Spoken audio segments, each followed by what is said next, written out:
Estimados estudiantes de las instituciones humanistas, reciban un cordial saludo.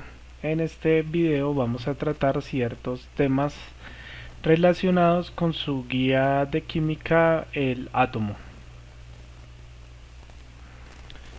Entonces, para hablar de este tema, vamos a hacer un recorrido histórico por los diferentes avances que se han llevado a cabo en torno a este tema. Nosotros debemos tener en cuenta que las ciencias no son absolutas, no dan verdades absolutas, sino que van ofreciendo verdades relativas que van cambiando a medida que va pasando el tiempo y que las capacidades tecnológicas van avanzando. Teniendo en cuenta esto, que es muy importante, debemos mencionar que los primeros escritos sobre el átomo se encontraron en Grecia.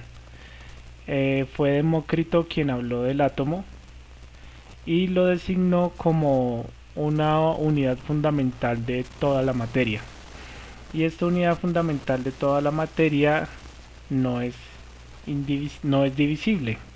A eso su nombre, A y tomos. A es sin y tomos división. Luego tuvieron que pasar cientos de años para que otra vez se volviera a hablar del tema del átomo. Y quien lo hizo fue John Dalton en 1803. Y pues básicamente retomó lo que habían mencionado los antiguos griegos sobre el átomo. Y es que comentó que toda la materia debía estar compuesta por unidades fundamentales indivisibles. ¿Listo? Él en este momento no hablaba sobre partículas subatómicas, no hablaba de cargas ni nada de esto. Simplemente el átomo era como una pequeña esfera y esta esfera no se podía dividir y toda la materia estaba compuesta de estas pequeñas partículas. Luego, en 1904, Thomson nos entrega un nuevo modelo de átomo. Evidentemente son 100 años de avance científico y tecnológico lo que realizó, lo que contribuyó a que surgiera este nuevo modelo con unos nuevos avances. Y en este modelo Thomson lo que nos dice es que el átomo es básicamente como un pastel de pasas, ¿no? Entonces el pastel sería una carga positiva del átomo y las pasas serían los pequeños electrones que nosotros vemos dispersos acá. ¿Cómo hizo Thomson para determinar que estos átomos tenían una carga negativa? Él trabajó con tubos al vacío y en estos tubos agregó un gas. ¿Listo? A ese gas se le aplicó un alto voltaje y cuando se les aplica un alto voltaje a los gases, estos empiezan a generar cierta radiación, a generar luz. Entonces ya se los voy a mostrar. Entonces, como podemos acá observar en esta imagen, lo que realizó Thomson fue que en un tubo al vacío con una lámina de metal produjo una diferencia de potencial alta. ¿Listo? Esto generaba que los electrones que componían acá esta placa de metal se liberaran y empezaran a viajar hacia la parte positiva, porque recuerden que los electrones son negativos y las cargas opuestas se tienden a atraer. Entonces él se dio cuenta que estas partículas, bueno, él no podía ver partículas, sino que era una luz que se generaba acá dentro del tubo, se empezaba a movilizar hacia la parte positiva. Y cuando él lo puso a interactuar con un imán, él se dio cuenta que esta luz que se estaba generando acá dentro del tubo tendía a irse hacia la parte positiva. Con esto él dedujo que esta luz que se estaba originando acá se debía a partículas de un carácter negativo y que tenían que tener una carga y una masa.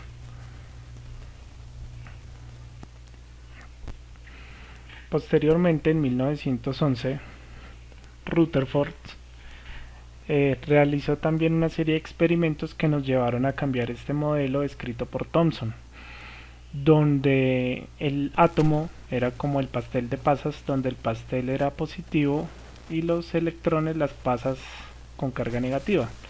Esto sugería que el átomo tenía una carga neutra, ¿listo? O sea, no tenía carga.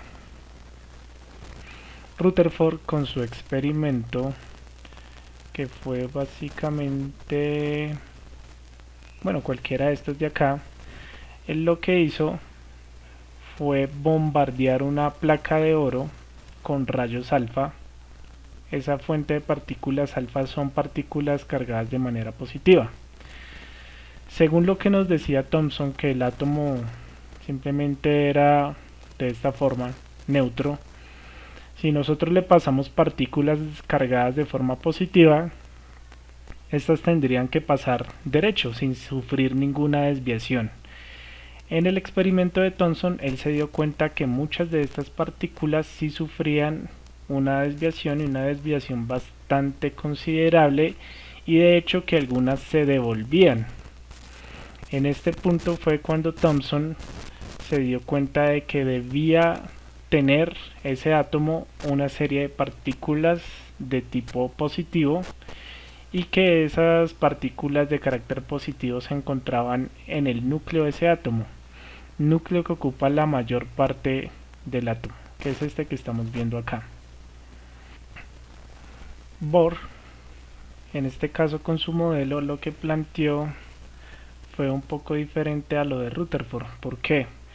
Porque este modelo que planteaba Rutherford no nos permitía explicar los fenómenos de emisión y absorción de los gases. Entonces es un fenómeno que podemos observar cuando ustedes ven las luces de neón, cuando ustedes utilizan este tipo de bombillos.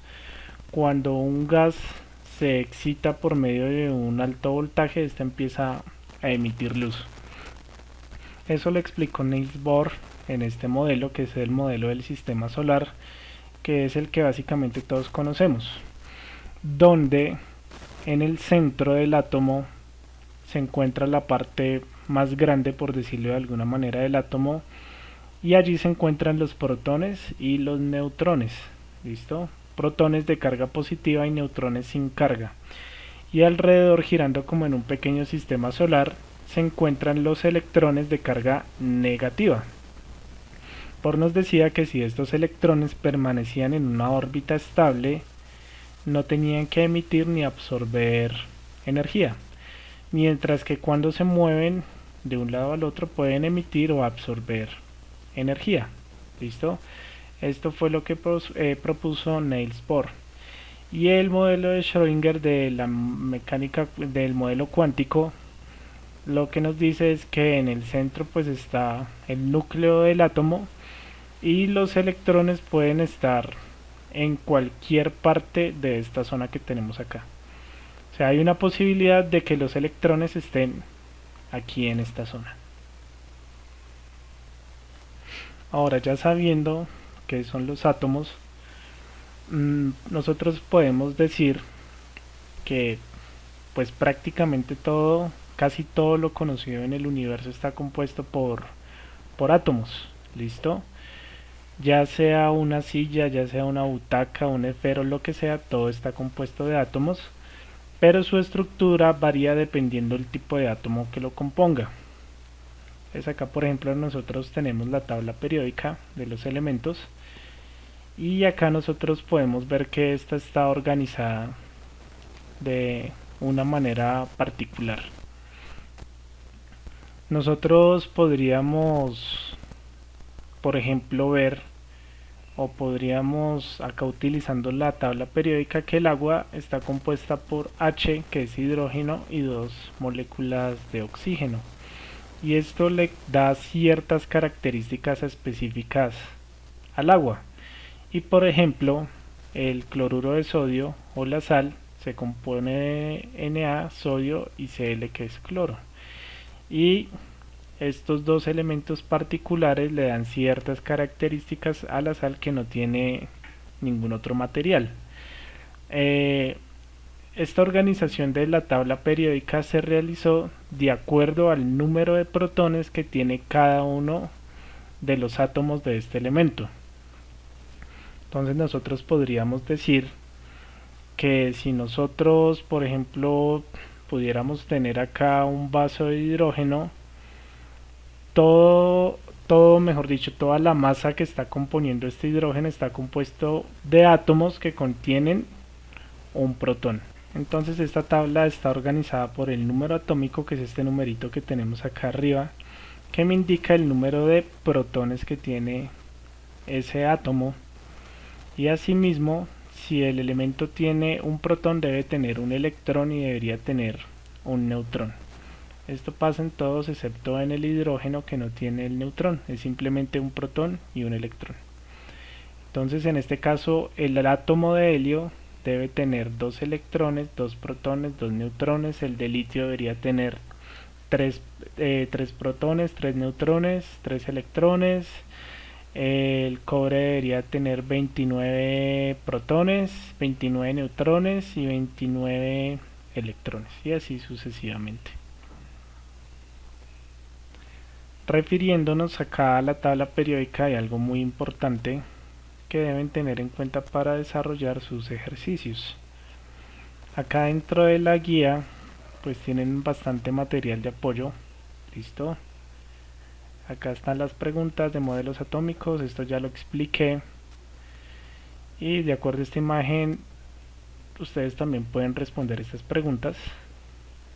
Ustedes ya saben que entonces este átomo sería de un elemento que tiene 1, 2, 3, 4, 5, 6, 7 y 8 electrones. Entonces específicamente a esta parte de aquí, cuando ustedes lleguen a esta pregunta que dice que con ayuda de la tabla periódica busque el valor de la electronegatividad para los elementos que forman cada compuesto, la electronegatividad ustedes la van a buscar en la parte superior derecha de la tabla periódica. En el caso de esta tabla periódica de aquí, la electronegatividad se indica en estos dos numeritos que están acá. Entonces, por ejemplo, la electronegatividad del oxígeno es de 2 y 6. Y acá en este caso nos están preguntando por NO2. Entonces, en este caso tenemos que jugar con las electronegatividades de estos compuestos. El nitrógeno tiene una electronegatividad de 2 y 5. Y el oxígeno tiene una electronegatividad de 2 y 6 o de menos 2 y 6. Entonces en este caso nosotros podríamos decir que para formar este compuesto trabajaríamos con un nitrógeno que tenga una electronegatividad de más 2 y luego trabajamos con un oxígeno que tenga una electronegatividad de menos 2. Disculpen.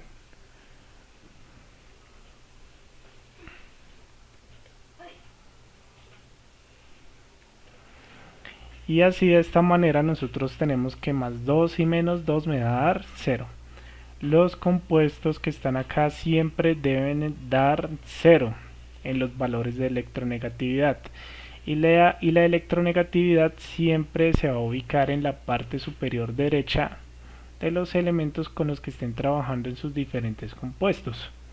Ahora, hagamos el ejemplo para el agua. El agua está compuesto por hidrógeno y por oxígeno, ¿cierto? Miremos los números de electronegatividad del hidrógeno y del oxígeno. Entonces tenemos que el hidrógeno tiene una electronegatividad de 1. Entonces acá arriba le ponemos el más 1, mientras que el oxígeno ya sabemos que trabaja con menos 2. ¿Qué debemos hacer en este caso? este compuesto de acá no me está dando 0 en su electronegatividad, porque más 1 menos 2 me da menos 1, ¿cierto? Entonces en este caso debemos agregar otra molécula de agua, digo de hidrógeno, disculpen, hidrógeno. Y de esta manera me queda en 0 los valores de electronegatividad de este compuesto, que son 2 H's y un oxígeno, que también se podría representar de la siguiente manera: H con una electronegatividad de más 1,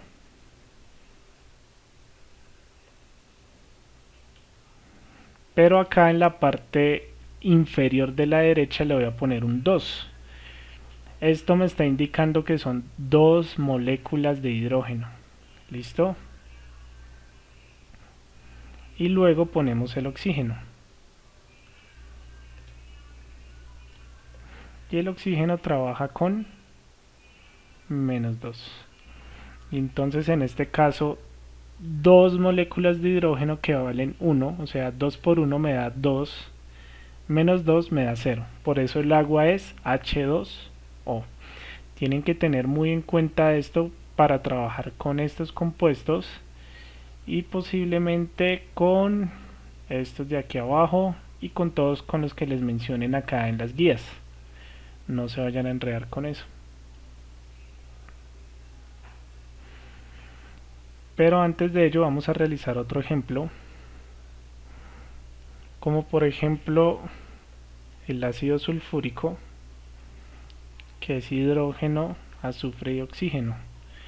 Nosotros ya sabemos que el hidrógeno trabaja con más 1 en su electronegatividad,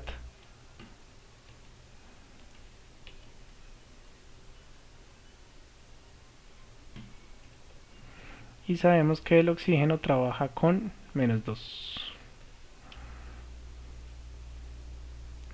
Entonces tenemos que buscar acá con cuánto me trabaja el azufre. El azufre trabaja con 2, 8 y 6. Vamos a trabajar con 6 en este caso para el azufre.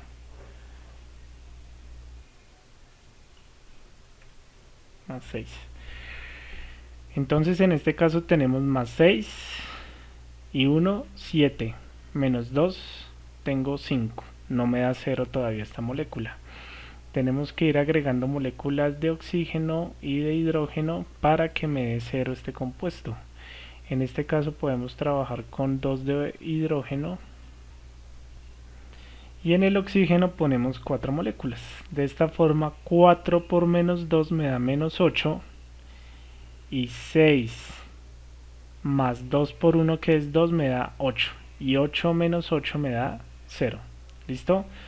2 moléculas de hidrógeno por 1, 2 más 6, 8 y 4 por menos 2 me da menos 8 y 8 menos 8 me da 0. Entonces esta molécula quedaría de esta forma.